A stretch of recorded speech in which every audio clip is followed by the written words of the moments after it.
আসসালামু আলাইকুম ভাই, ভালো আছেন? খবর কি পায়নি নাকি? আসসালামু আলাইকুম হাজি সাহেব, ভালো আছেন? ওয়ালাইকুম আসসালাম, আলহামদুলিল্লাহ। আজকের দিনে তীর্থযাত্রা কখন যে যাত্রায় পরিণত হবে আপনি ধরতেও পারবেন না।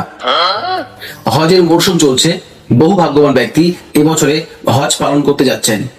বহু মানুষ মক্কায় আসেন হজ করতে, সবাই নয়, তবে দু চারটে করে পিস থাকবেই যাদেরকে হাজি না বললে গায়ে জ্বলন ধরে।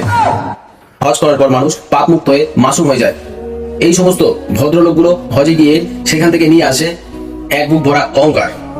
হজ পালনের জন্য যে পোশাকটুকু করতে হয়, সেই পোশাকে না কোনো কোম্পানির লোগো, না কোনো স্ট্যাম্প, কিছুই থাকে না। এই এরামের কাপড় আপনাকে মনে করিয়ে দেয় ঠিক আপনি একদিন এভাবেই আল্লাহর সামনে উপস্থিত হবেন। হজ মানে নিজেকে পবিত্র করা। হজ আমাদেরকে মাথায় রাখতে হবে আমরা আল্লাহর সান্নিধ্য অর্জন করে সত্যিই নিজেকে মাসুম বানিয়ে ফিরে আসতে পারি।